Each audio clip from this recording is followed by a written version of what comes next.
let's move to someone else. Hello? I'll jump in. Daniel Wheeler from Gleaner Sports Coach.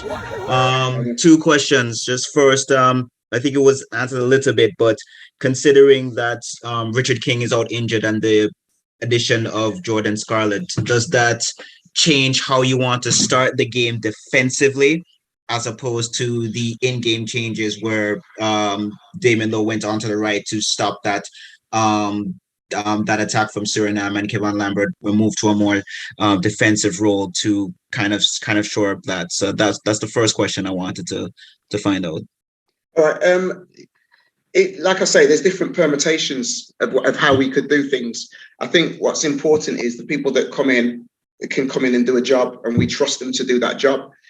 Everything's an opportunity for people to come in and prove while they were sat down on the bench, looking at me, put me in the game, you put them in the game. This is now their chance to do that. We've seen examples against Mexico actually where that's been proven right and proven wrong as well. So yes, it does. Us bringing in players who can play in those areas are really key, but it's also key that we have cover for the players who might break down and the players that can play two different positions. So it doesn't change anything, but what it does do is it provides us with opportunities to be able to look at people as well as asking them to perform in the fire.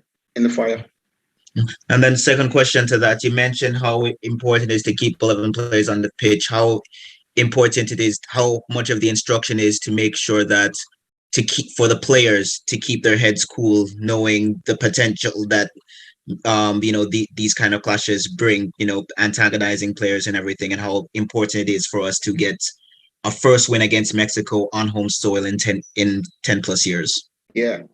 It is. And I mean, we keep saying that to them. The players know what's expected of them. We've got one more session today. If you notice that a tiny little bit of hair before the last game, the Mexican game, and then when Damien got sent off, it all went. It was just that stressful in that game because we were so close. And I feel we're getting closer to Mexico and closer to beating them. So it's important that we keep everybody on the pitch. We'll kick ourselves if we lose, if the same thing happens again. Because I really do believe 11 players from Jamaica can beat 11 players from Mexico on home soil. And then we take, that form into next year. So, yeah, it's really important that I express that to them. But I also give them the damage limitations as well, because things happen in a match. We could go 11 against 10, and there's things that I need to ask the players to do if that happens. So things happens in games. It's just how you react to them. Good enough. Thanks, Coach. Nice one. All right. Next person. Open your mic and shoot. Oh, okay. Good day to everybody. Good day, Mr. Bailey, and good day to Gaffer Paul Hall. This is Omar Blair from the Formula Sports. Firstly, big congrats on the victory at the National Stadium over Suriname. It was really a very pleasing performance to see. My first question is, and by the way, good luck as well in the upcoming game as well. You guys are going to need it. Omari Hutchinson, Wonder Boy out of the Arsenal setup. Firstly, when are we most likely to see this player again in the national team? Where exactly is the documentation process with this player, and are there any issues that has arisen where the documentation is concerned for this player? Okay, so I really want to see him play. That's why I invited him to Catalonia, as well as others. There are others that are interested. He's probably the most serious, along with others. There are others who have come through as well. The documentation process, I don't know where that is. I know that he's filed it, but it takes a little bit of time for that process to go through. So I'm looking for it to come through as quickly as possible. I want to really provide a pathway for him into our first team. That's going to take some time. And just like Mexico did with his friend Flores, that, we're looking at trying to, really blood him in and try to get him in and around the first team as much as possible, but really take care with his growth and really make sure that he's not put into the fire too long, too early. Just like how we're taking care of Richard King and others who are young, Chungi and other players like that. So it's important. But yeah, I want him in and around it as quickly as possible. And the documentation, I know that he's put it in. So for me, that's enough of a commitment for me to be as serious about him as he is about us. Okay. All right, let's move on. Let's move on to the next Bailey, one. could I have one final question? You asked about 3 already, you know that, right? No, man, Okay. that was my first, Mr. Bailey. That was 3 in 1. But let's go to the next one. All right, cool. Quickly, my final question. Better be a good question now. I think it is. Right. It's a player that I have a lot of time for. A player by the name of Javon Anderson. He is a right back signed to Lazio on loan in the Eredivisie. And from what I last heard, he had challenges where his documentation is concerned. Now, one, is it a player that you are aware of? And if so, what are your thoughts on this particular player coming into our setup? Okay, so I've had conversations with 8 players in that position, all of very, very high quality, right? Very, very high quality, because I'm trying to bring the best into what we're doing and then letting everybody fight it out for themselves. And we've had long discussions about Javon coming in. And again, what I have said is, because he could have played for Suriname as well. That's where that's where his documentation is. He's half Surinese, I think, and half Jamaican. And I've looked at what he's doing in the I think he's in the Dutch league at the moment. Yes, he is of interest, but like I say, if I'm not able to pick them through documentation, then they just remain somebody who becomes a person of interest. So it's important that we get these guys. Javon Anderson. There's loads of players who have approached. Some are still waiting to see what England are doing. I've been quite aggressive with that recruitment drive since we broke up the last time. And I've just wanted to say to the players, look, I want you to come to a team that's growing, come and grow with us. And, we're looking to do some really special things in the future with this team. And we need the best players. And I think Javon just needs to be able to really try to sort his papers out as quickly as possible, because he can then be considered. All right, Formula Sport, you go with that? Let's move to the next person. Yes, Mr. Bailey, thank you. Yeah, my respect. Let's move to Daniel Blake. Yeah, Daniel, go ahead. Hi, good afternoon, Coach. 2 questions. Is it easier to prepare now for the game, knowing that things are sort of easing down in terms of the off-the-field issues? Okay. All right.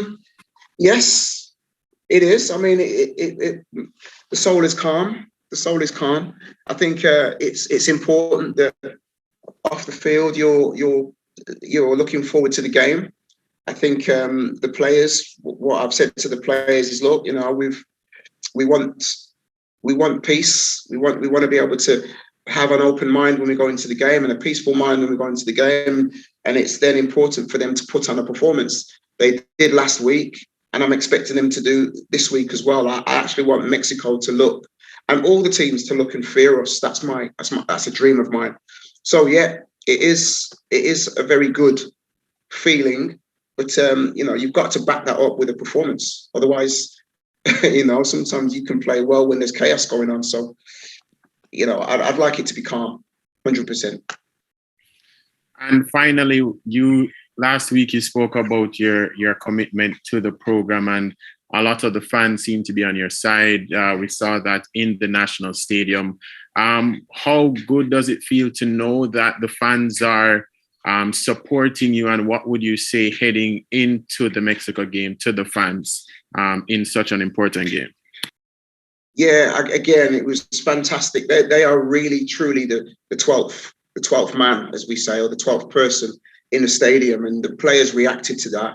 And again, it feels so good to have the support of the public, and knowing that everybody's putting Jamaica first. That's key. We need to put Jamaican football first, and the image of Jamaica first. So yeah, it was very, very good. I want more supporters to come out. Let's, show them, build a vibe, show the people, make it for Mexico how it's going to be for us next year when we play them away.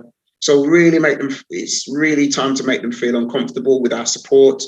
And it's really good to see the fans in the stadium. Trust me, and we need to build on that, because it's the start of something new beginnings. And let's make sure that we get those fans out and make sure that we show the team support, and we can, return that with a good performance. All right, the final person coming up, final questions.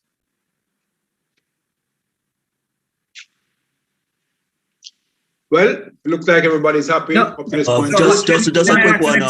One question. Can I ask next question? If it's somebody who's brand new. Okay, I'm not brand new. Go ahead.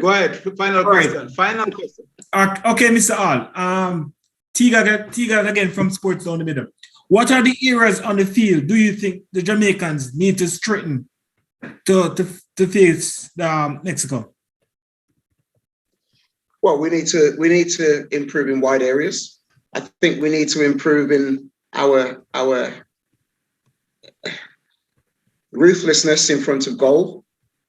I really do believe that we need to tidy up in most areas. Really, we're at home, and we've got some really good players who, when they're on their game, they can beat a team and really make a statement. But it's important that we do that, and we show that, and we're right from the word go. We make it uncomfortable for a team that we know is good, but we know that they're beatable.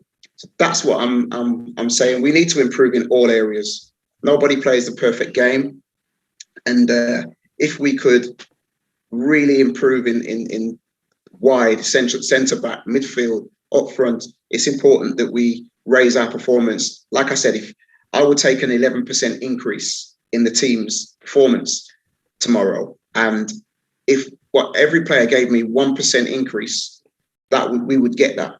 So that's the league, and then 1% more, please, and then we'll win that game for sure. All right. I'm sure if you beat Mexico tomorrow, you can talk to the JFF. They'll give you a 10% increase. All right. Just to say one thing, after the game tomorrow, the coach will not be able to give interviews on the field. Concacaf has come down hard, and they are saying that no interview should be done on the field, coach. So after the game, you're going to walk straight to the dressing room and then straight to the press conference. There's a press conference in the VIP room 10 minutes after the game. So we're asking you to gather there, and the questions can be asked of the coach. Thank you very much. Thanks, coach. Thanks, See you at guys. the game tomorrow. All right. Thank you. Thank you.